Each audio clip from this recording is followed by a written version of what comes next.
अस्सलाम वालेकुम। हमारे पास ये एक मैथ का सम है जिसमें ये मैट्रिक्स से ही रिलेटेड क्वेश्चन है। मैट्रिक्स चैप्टर के अंदर ये मौजूद है। आपने 3 रो और 3 कॉलम वाला आपने मैट्रिक्स को सॉल्व किया होगा, तो ये भी सेम उसी तरीके से है, मगर इस क्वेश्चन की ख़ास बात ये है कि इसके अंदर आपने वैल्यू जो है वो लिम्डा की फ़ाइंड करनी है। अब इसको हम किस तरीके से सॉल्व करेंगे, आइए हम बताते हैं कि ये मैट्रिक्स हमारे पास जो है ए मैट्रिक्स मौजूद है और क्वेश्चन में बोला गया है कि फाइंड द वैल्यू ऑफ लिम्डा इस matrix if matrix A is singular. तो आपको मालूम है कि सिंगुलर मैट्रिक्स जो होता है वो हमेशा ज़ीरो के बराबर होता है। तो आप पहले इसको ज़ीरो के बराबर करेंगे, मतलब since the given matrix A is singular therefore mod A is equals to zero. तो आपने क्या किया, इसके जो मैट्रिक्स थे इनको जो है मॉड में कन्वर्ट किया और इसको ज़ीरो के इक्वल किया। तो आपने इस मैट्रिक्स के ब्रैकेट को रिमूव करने के बाद आपने ये 2 लाइनें खींच दी जो मॉड को रिप्रेजेंट करती हैं, और सारी जितनी भी वैल्यूज़ हैं 3 रो 3 कॉलम में वो ऐसे ही लिख दी। उसके बाद आपने इसको इज़िकल्स टू कर दिया, ठीक है ना, इज़िकल्स टू कर दिया। इसके बाद जो आपका स्टेप होता है, मतलब अगर हम 3 रो 3 कॉलम को जो सॉल्व करते हैं, इस तरह के मैट्रिक्स को पहले भी आपने सॉल्व किया होगा, मगर इसमें हम लिम्डा के लिए सॉल्व कर रहे हैं। तरीका पूरा वही होगा। आपको पहले ये देखना है कि ये जो लिम्डा जो फाइंड करना है ये रो में मौजूद है या कॉलम में मौजूद है। तो अगर हम देखें तो ये हमारे पास सेकेंड कॉलम और फर्स्ट रो में मौजूद है। तो हम इस फर्स्ट रो को चूज़ कर लेंगे और उसको हम लिख देंगे यहाँ 4, क्योंकि पहले वैल्यू 4 थी, देन लिम्डा और फिर हमारे पास 5 मौजूद था। तो हमने 4 लिम्डा और 5 को ऐसे ही लिख दिया। पहली वैल्यू हमेशा प्लस में लिखी जाती है, सेकंड वैल्यू को हम माइनस में लिखते हैं और लास्ट वैल्यू को जो है हम प्लस में लिखते हैं। ये प्लस माइनस और प्लस जो होते हैं ये हमारे जो हमने रॉ चूज़ किए होते हैं उसके अकॉर्डिंग लिखते हैं। ये अगर इन केस अगर आपके पास सवाल के अंदर ऑलरेडी माइनस मौजूद है तो आप यहाँ पे माइनस माइनस इसको फिर प्लस कर देंगे, क्योंकि ये माइनस जो है फॉर्मूले का है, ठीक है ना, और ये वाला माइनस जो इसमें मौजूद होगा उसके लिए होगा। फ़िलहाल तो यहाँ पे लिम्डा के साथ कोई माइनस नहीं है, तो यहाँ पे हम फॉर्मूले का माइनस इसके साथ लगा रहने देंगे।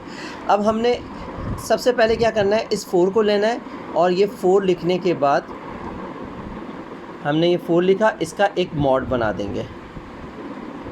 फिर हमने ये माइनस लिम्डा, हमने यहाँ लिखा माइनस लिम्डा और इसका मॉड बना देंगे। फिर हमने लिखना है ये +5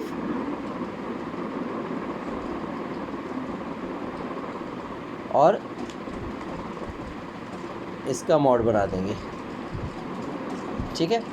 अब हमने ये जो 4 लिखा, तो हमारे पास ये 4 की जो रॉ है और ये जो 4 का कॉलम है, तो हम अगर इस 4 की रॉ और कॉलम की वैल्यूज़ को छोड़ दें तो हमारे पास 3, 6 और 3, 1 हमारे पास वैल्यू बचेंगी।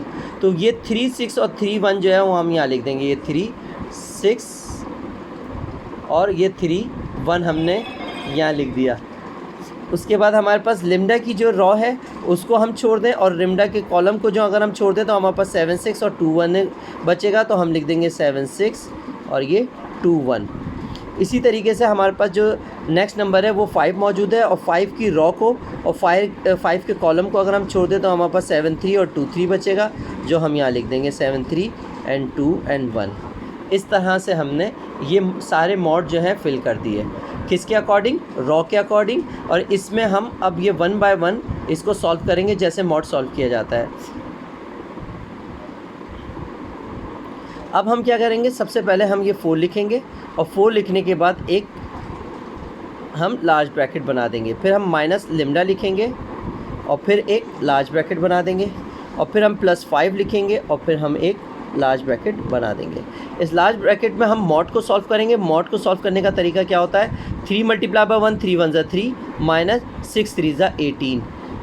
इसमें 7 1 7 माइनस 7 1 7 माइनस 6 2 12 और फिर 7 1 7 माइनस 3 2 6। जैसे मॉड सॉल्व किया जाता है वैसे ही मॉड को सॉल्व किया जाएगा।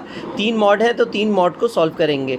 मैंने यहाँ पे एक स्टेप कम लिखा है, जिसमें आप चाहें तो लिख सकते हैं कि 3 × 1 देन माइनस और 6 × 3 लिख सकते हैं। तो डायरेक्ट सॉल्व भी करके लिख सकते हैं कि 3 1 3 क्रॉस मल्टीप्लाई होंगी, तीनों मॉड जो होंगे उसमें क्रॉस मल्टीप्लाई किया जाता है। 3 1 3 6 3 18, 7 1 7 6 6 2 ज़ा 12, 7 1 ज़ा 7 और 3 2 ज़ा 6।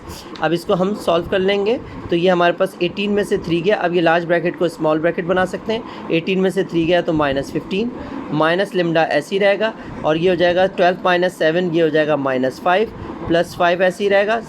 7 में से 6 जाएगा, ये 1 हो जाएगा। 4 मल्टीप्लाई बाय 15, 15 2 ज़ा 30, ये 60 इसका आंसर आ जाएगा।